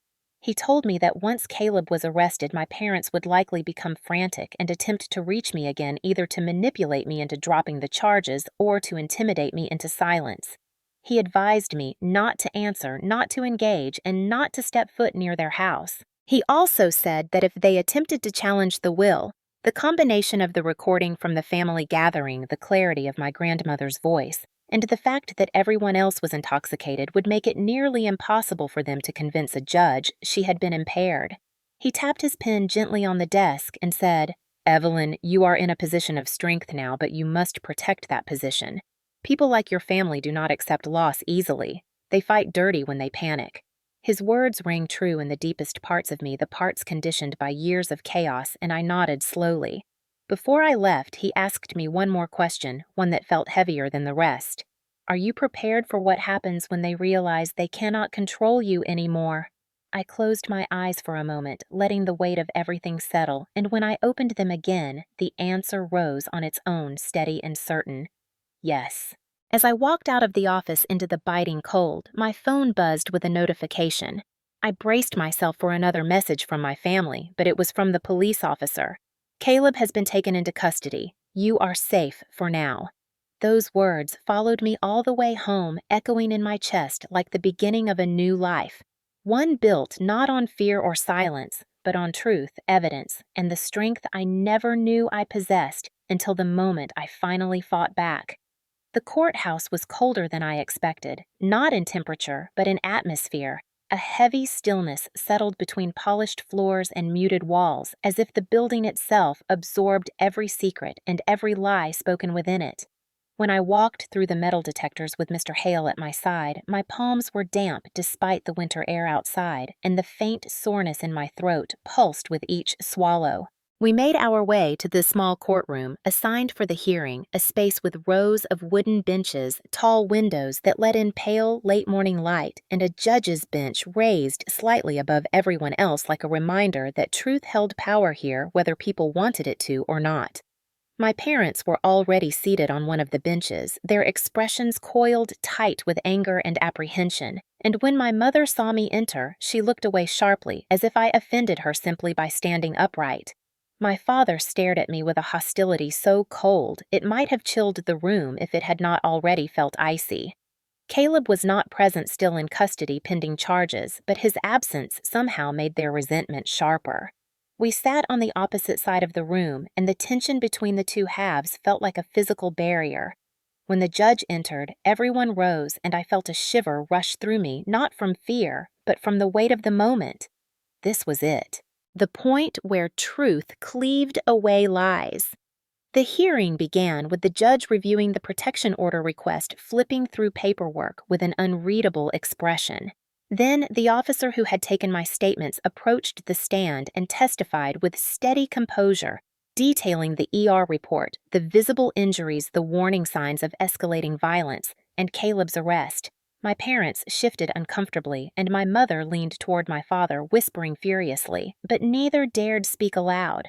The judge reviewed the video next.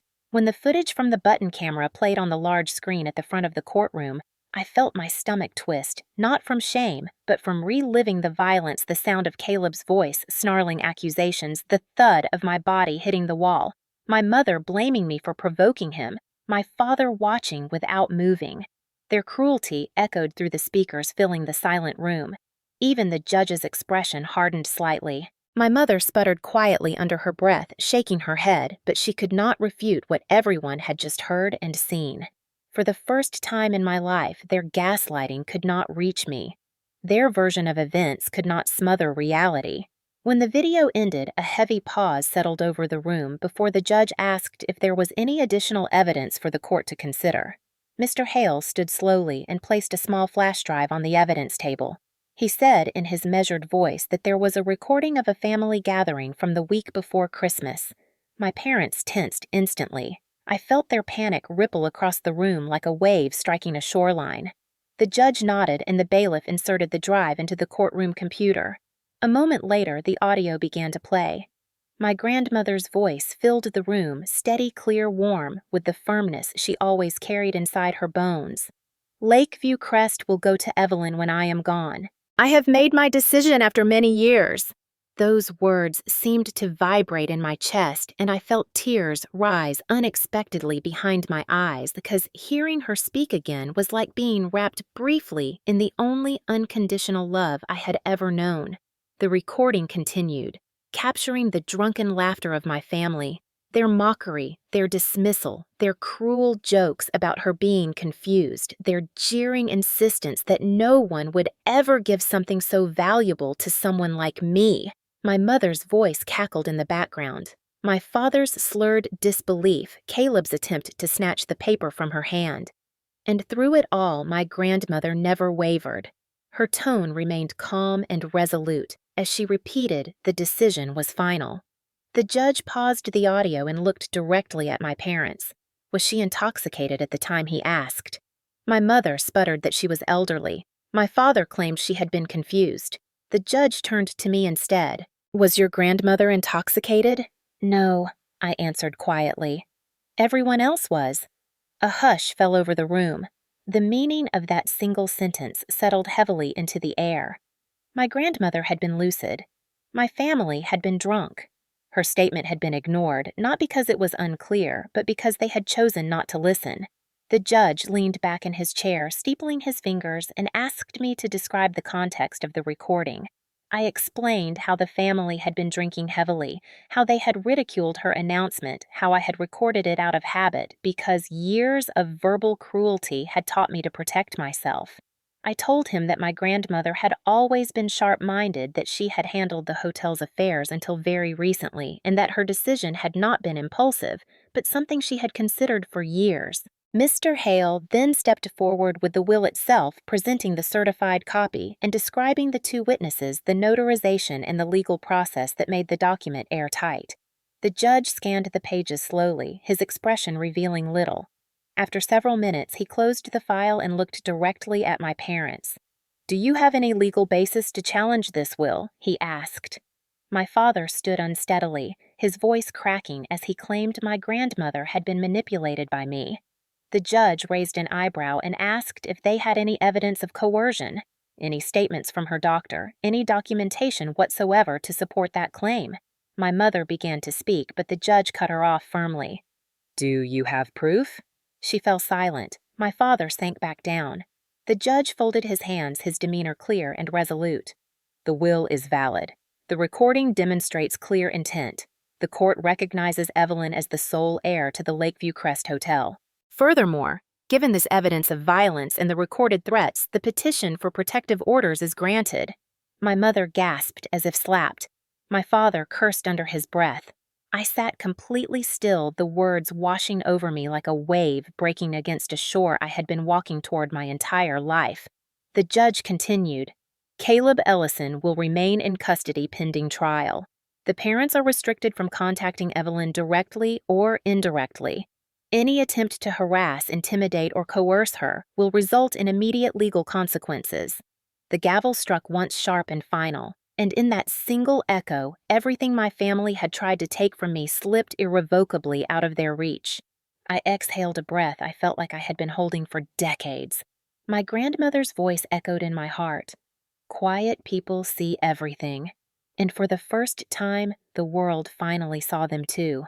The moment the gavel struck and the courtroom emptied, my parents bolted out of the building so quickly they did not even look at me, as if eye contact alone might acknowledge their failure, their powerlessness, their unraveling facade. I watched them from a distance as they hurried across the parking lot, my mother clutching her purse with white knuckles while my father barked at her under his breath, both of them spiraling under the weight of a reality they had never imagined possible. For the first time in their lives, the world had not bent to their version of the truth. The lie had cracked wide open, and there was no one left to blame but themselves. I expected to feel triumphant, but the emotion was quieter, steadier, like watching a long, rotten structure finally collapse under its own decay. Mr. Hale touched my shoulder lightly before leaving, reminding me to keep my phone on and report any violation of the protective order immediately. I nodded, clutching the papers tightly as if they were armor. When I reached the sidewalk, the winter wind whipped across my face, sharp and cleansing, and as I inhaled the icy air, something inside me shifted. It was not victory. It was release. Hours later, when I finally got home, my phone was flooded with missed calls again, but this time the pattern was different. The first message was from my mother, her voice high-pitched and trembling with outrage as she accused me of humiliating the family. She said people at church were already whispering that the judge had treated them unfairly, that I had turned the town against them. The second voicemail came from my father, his tone darker, more hollow, as he said that Caleb was losing everything because of me and that the town was making him a spectacle. He insisted that I needed to retract the statements, drop the charges, and fix what I broke, but there was no force behind his words anymore. Just desperation. Then came the messages from neighbors, short, blunt, unmistakably damning. "I saw what happened in court today. I am so sorry, Evelyn. We always sensed something was wrong. Another message said people had seen the police cars at my parents' house earlier that day, when officers came to seize firearms due to the protective order. My mother had apparently cried on the porch while police removed the weapons, wailing that her children were being stolen from her by lies. But no one believed her anymore. Not after the video. Not after the audio. Not after decades of whispered stories finally made sense. The entire foundation of their reputation, the image they had spent years polishing, had cracked open under the weight of the truth. Word spread quickly in a town as small as ours. My father's coworkers began calling him, demanding explanations. Parents in my mother's church group avoided her. Their friends pulled away, uncomfortable being associated with a family tied to attempted strangulation and elder disrespect. By evening, the fallout had reached full force. One of my cousins texted me from across the country, saying my parents had called him sobbing, begging him to convince me to come over and talk. He refused. He wrote, "They're the ones who should be apologizing, not you." I did not respond because the knot in my chest was too tight to untangle yet. I spent the evening sitting on my couch with a blanket wrapped around my shoulders, listening to the silence, letting it settle inside me. It felt strange, almost unreal, to live in a moment where the truth was finally on my side instead of buried beneath their voices. But the silence did not last. Just before 10, someone began pounding on my apartment door with frantic urgency. I froze until the familiar voice reached through the wood. "Evelyn, please, it is Mom. I need to talk to you." I stepped closer quietly but did not unlock it. My mother's voice cracked as she begged me to open up, saying they had lost everything, that the judge had humiliated them, that Caleb needed family now that he was in custody, and that I was destroying all of them. I kept my hand on the doorknob but did not turn it. She continued pleading, her voice wobbling between anger and panic. She said they could lose their house, that legal fees were piling up, that people were gossiping, that their name was ruined. Then her tone shifted to blame. She said I had done this to them, that if I had just been reasonable, none of this would have happened, that Grandma would have never wanted the family torn apart like this. That last lie lit something sharp inside me. My grandmother had seen this family clearly. She had warned me, trusted me, loved me in a way they never had. I spoke through the door, my voice steady despite my trembling hands. "You laughed when I was dying. I will not save you now." Silence followed, thick and stunned. After a moment, my mother began to cry, but it was the kind of crying that begged for pity rather than expressed remorse. When her sobs brought no response, she eventually left her footsteps dragging down the hall. Later that night, I received a call from a number I did not recognize. It was the county records office informing me that Caleb's arraignment was scheduled and that the district attorney had approved charges including felony assault, attempted strangulation, and domestic violence enhancement. My whole body went still. Even though I knew it was coming, hearing it confirmed felt like a truth finally settling into its rightful place. Caleb would face real consequences. My parents would face public scrutiny and legal boundaries they could not ignore. And I, for the first time in my life, was protected. Lying in bed that night, staring at the faint glow of streetlights filtering through my blinds, I realized that the collapse of my family was not mine to grieve. It was theirs. They had built their lives on cruelty, denial, and entitlement. They had ignored warnings, ignored truth, ignored me. When the structure finally crumbled, it was because it had been hollow all along. I rolled onto my side, pulling the blanket closer, and whispered into the quiet room, "It is over." And for the first time, it truly was. Moving into Lakeview Crest did not feel real at first, as if I had stepped into someone else's life rather than my own, and the long, winding driveway that curved upward through thick pines seemed to stretch between two different worlds, separating everything I had survived from everything I was about to become. I drove slowly that morning, my small car crawling along the freshly shoveled path as the winter sun cast a golden sheen across the frozen lake beside the property, turning it into a sheet of shimmering glass. When the hotel finally came into view, its stone facade rising 3 stories with wraparound balconies and tall windows framed by dark cedar beams, my breath caught in my throat. I had visited this place countless times growing up, but always as a guest, never someone with keys, never someone expected to walk through the front doors with purpose instead of hesitation. The main entrance loomed ahead, flanked by evergreen wreaths and soft lantern lights, and for a long moment I sat in the car, gripping the steering wheel, feeling a wave of emotion swell so suddenly that it almost knocked the air from my lungs. Grief for my grandmother. Gratitude that she had believed in me. Fear of stepping into a future so much bigger than anything I had ever allowed myself to imagine.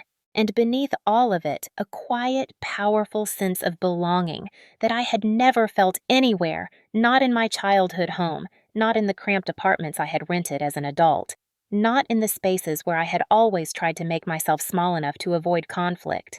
After several steadying breaths, I opened the car door and felt the cold brush against my face as I walked slowly toward the wooden double doors.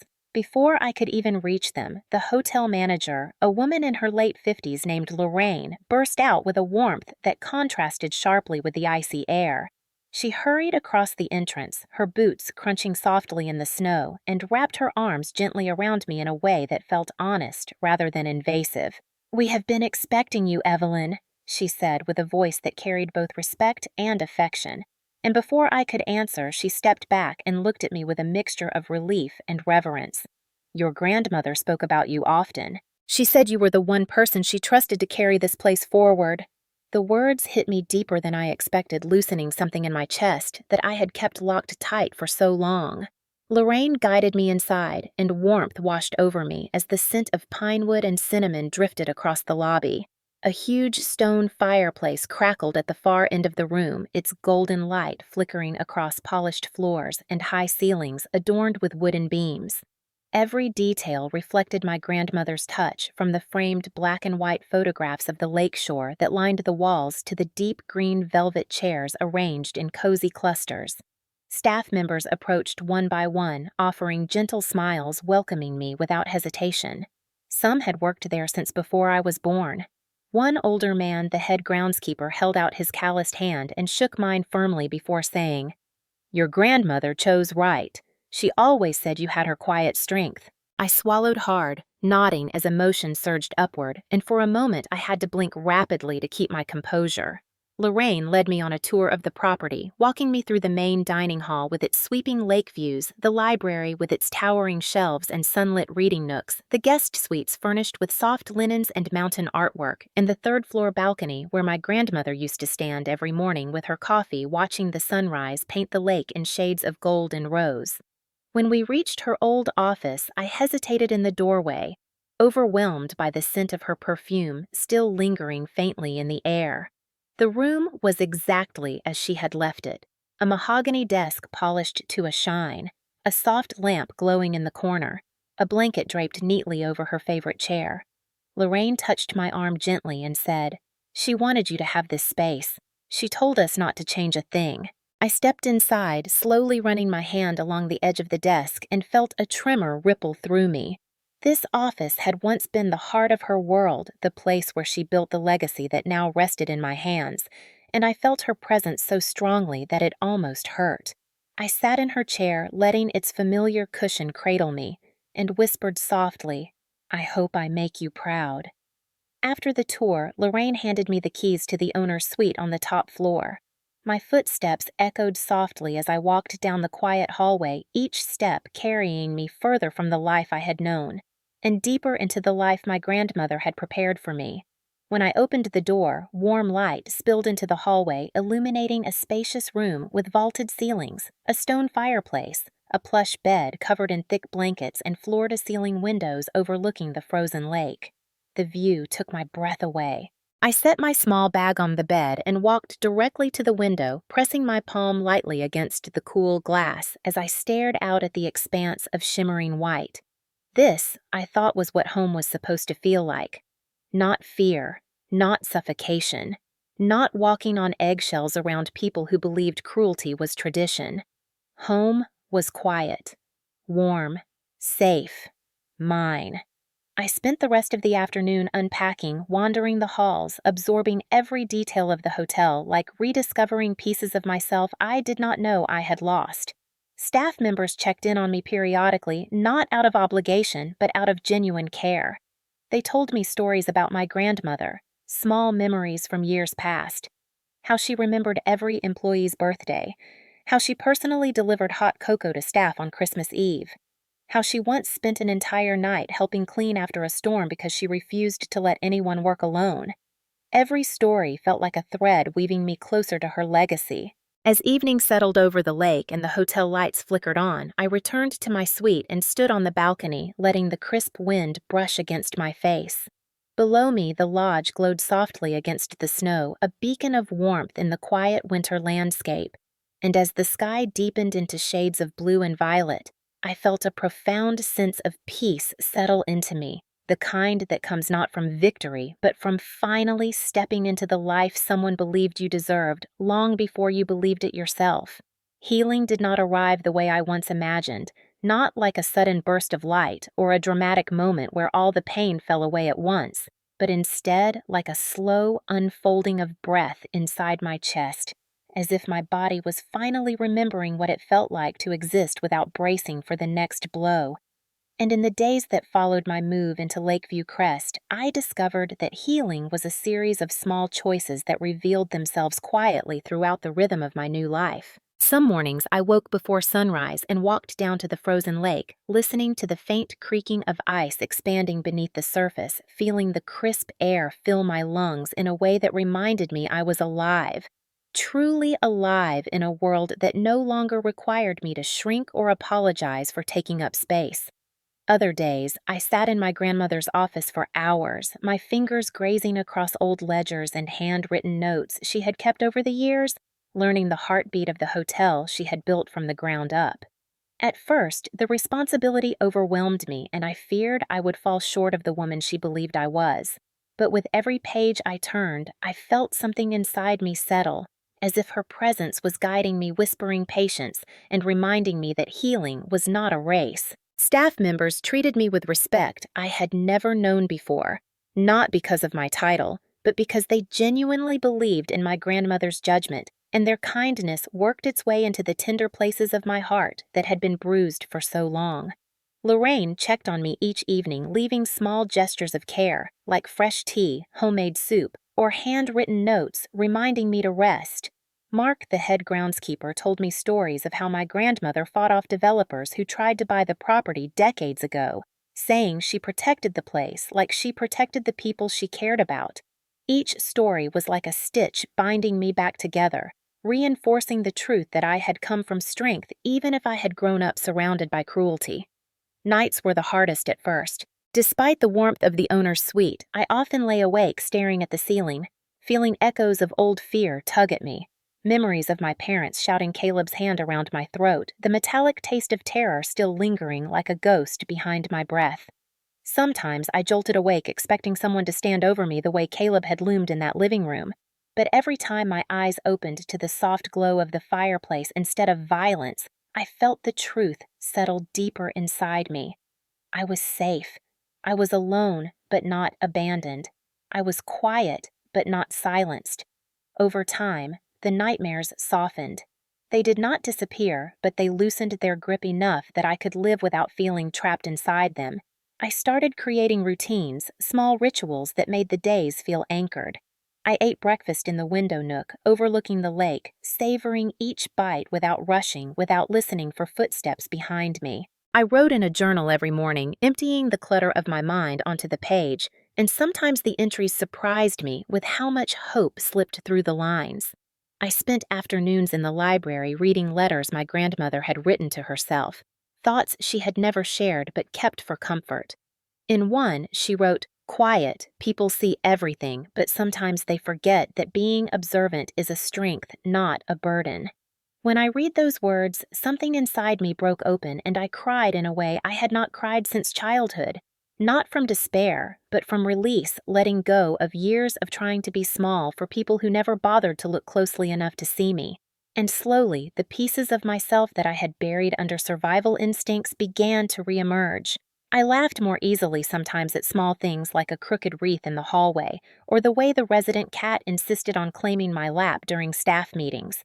I breathed more deeply, noticing how the cold air tasted crisp and clean instead of suffocating. I walked through the hotel halls with confidence, Instead of shrinking against the walls, feeling each step land firmly on ground that belonged to me. With each passing week, I began to understand that healing did not erase the past. It did not rewrite the violence or the betrayal or the suffocating weight of being the family scapegoat. Instead, it gave the pain a place to rest, to soften, to stop controlling the direction of my life. And when I looked in the mirror, really looked, I no longer saw the girl who had been gaslit into believing she deserved cruelty. I saw a woman who had stood up against every odd, who had fought back with truth, who had carried her grandmother's trust like a shield through a storm meant to break her. One evening, as the sun dipped behind the mountains and painted the sky with streaks of gold and orange, I sat on the balcony wrapped in a blanket with a cup of hot tea in my hands. The lake shimmered below me perfectly still, except for a few ripples stirred by the breeze. For the first time in maybe forever, the silence felt like a friend. Not heavy, not threatening, not suffocating, just peaceful, free. I closed my eyes and listened to the sound of the wind brushing against the branches of the tall pines surrounding the property, and I realized that I no longer feared the quiet. I embraced it. I found myself in it. Healing, I realized, was not becoming someone new. It was finally being allowed to become who I always was beneath the hurt. And as I breathed in the cold evening air, the warmth of the tea radiating through my hands, I whispered to myself, I am not who they said I was. I never was. I never will be. The truth felt like stepping into sunlight after years of darkness, steady and warm and entirely my own. And somewhere deep inside, I knew my grandmother would be proud, not just because I inherited her hotel, but because I had finally inherited her courage. On the third floor of Lakeview Crest, in the quiet corner suite my grandmother once used for afternoon tea and letters, I stood by the window as soft snow drifted across the lake, each flake settling gently on the frozen surface, like a whispered reminder that a new season had begun, one untouched by fear or violence or the weight of trying to earn love from people incapable of giving it. The hotel lights glowed warmly behind me, reflecting faintly against the glass as I pressed my fingertips to the cold pane and watched the world outside ease into dusk. The mountains rose like dark silhouettes beyond the water, steady and unmoving, and I felt something inside me mirror their strength for the first time. My breath fogged the window in slow, even clouds, so different from the ragged breaths I had taken the night Caleb tried to strangle me, or the trembling gasps that followed years of living in a household where every mistake was magnified and every success dismissed. This breath was mine, unbroken, steady belonging to a life no one else could dictate. I took a sip from the mug of peppermint tea, warming my hands, the steam curling around my face as I let myself settle into the moment, feeling the steady hum of the hotel beneath my feet, the soft, distant laughter of guests in the lounge, the faint scent of pine from the wreaths hanging in the hallway. This place was alive, generous, safe, a sanctuary built from my grandmother's strength and now entrusted to mine. As I watched the snowfall memories drifted through my mind like flakes in the wind, light but meaningful, touching the tender parts of my heart with unexpected gentleness. I remembered the hospital room where I first whispered the truth about the attack. I remembered the courtroom where my grandmother's voice echoed like a shield around me. I remembered the moment the judge affirmed the will and granted the orders that finally drew a boundary between me and the people who had spent my entire life tearing me apart. But most of all, I remembered my grandmother's words spoken with that soft, unwavering certainty she always carried. Only, you listen, Evelyn. Remember what I say. I closed my eyes, letting the warmth of that memory wash over me. They had laughed. They had mocked her.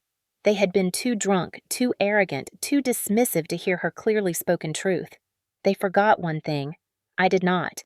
And that single act of listening had saved my life, protected my future, and shattered the cycle of violence that had bound our family for generations. My phone buzzed once on the table beside me, and when I glanced down, I saw another voicemail from my mother. Her voice choked with panic as she begged me to help pay their mounting legal bills and pleaded that the town would never forgive them unless I stepped in. I deleted the message without listening to the end. I did not hate them.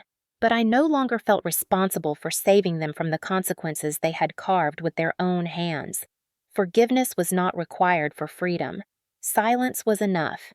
Distance was enough. Choosing myself was enough. I wrapped my arms loosely around my torso and leaned closer to the window, watching as tiny lights flickered across the far shore of the lake homes, settling into the comfort of evening.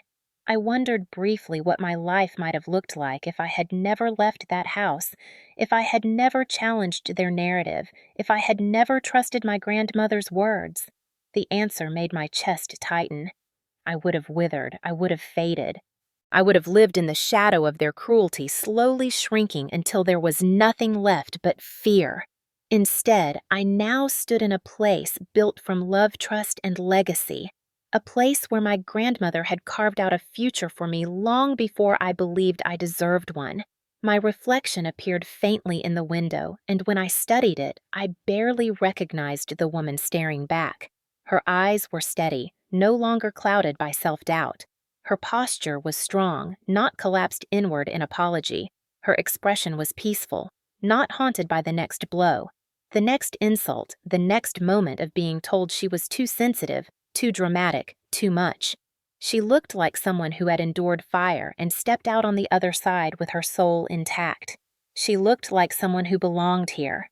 As darkness gathered over the lake and the first stars pierced through the winter sky, I exhaled slowly, feeling the quiet fill every corner of my body in a way that did not feel empty but whole. Healing was never loud. It was not the dramatic ending of a story or the triumphant crash of a final battle. It was this: a quiet room, a calm breath, a future not shaped by fear but by possibility. I turned away from the window and walked toward my grandmother's chair in the corner, the one with the soft floral cushion and carved wooden arms worn smooth from decades of use. I lowered myself into it and pulled a blanket over my legs, letting the warmth settle around me like a gentle embrace. The hotel hummed softly, and somewhere down the hall, Lorraine was giving evening instructions to the staff, her voice steady and reassuring. I closed my eyes, listening to the heartbeat of the place I now called home. When I opened them again, I whispered into the quiet. They forgot what she said. I remembered, and it saved my life. A tear slipped down my cheek, not from pain this time, but from gratitude so deep it felt rooted in my bones. I lifted my phone, opening it to the familiar rhythm of connection I had built with people who listened to my story online. People who reminded me daily that truth mattered and that being heard could change everything. And with a soft smile, I typed my final message of the night. If you are still here, comment listening. It means more than you know. I set the phone aside, leaned back into the chair, and let the warmth of the room cradle me. Outside, snow continued falling over the lake, layering gently atop the world, and for the first time in my life, the stillness felt like home.